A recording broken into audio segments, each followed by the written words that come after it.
Thanks very much for staying with us. Time now for Eye on Africa with me, Georgia Calvin-Smith. Tonight, an unknown number of people are killed in Ghana in a huge explosion that razes hundreds of buildings to the ground. The blast was caused by a truck carrying explosives colliding with a motorcycle in the country's west. Also, at least 29 people in Liberia, including several children and a pregnant woman, die in a stampede at a Christian ceremony in the capital.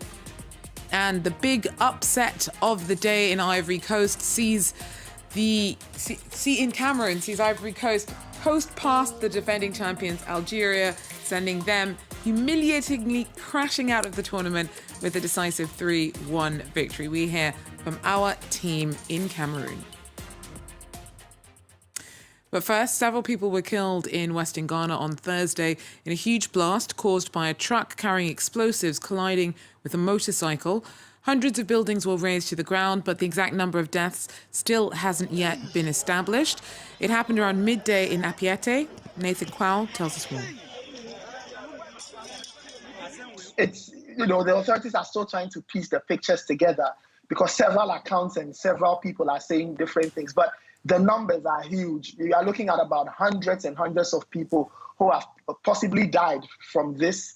The official numbers, initially when it started, some people said it was around 15. But if you speak to health authorities on the ground and you speak to people on the ground, the numbers are huge. They're in their hundreds. We still don't have a precise number as to how many people may have passed on.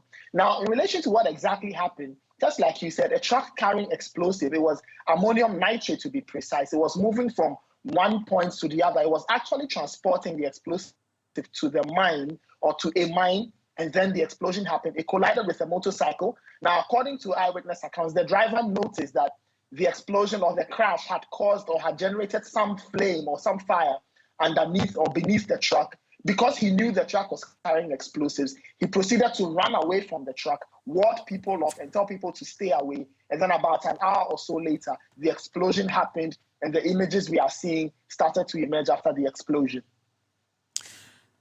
So how is the rescue effort going as far as you know? As you referred to the images, the scale of the impact seems to have been really quite phenomenal. It is phenomenal. We've not heard of anything like this ever, really. In my own life. In terms of the rescue efforts, what I do know is the police has cordoned off the area. Initially, when it happened, local authorities tried to get excavators from surrounding towns and villages to help, go through the rubble and see what they could find. But as things stand, the place has been cordoned off. The president has spoken. He's already directed the National Disaster Management Organization to get itself ready and go there. But what I do know is that, like I said, the place is cordoned off. Rescue efforts you are not too sure what exactly is happening, but it will take a huge effort to dig through the rubble and get people who are possibly buried under the houses and all the other things that may have come down due to the explosion. Nathan Kwao there in Ghana.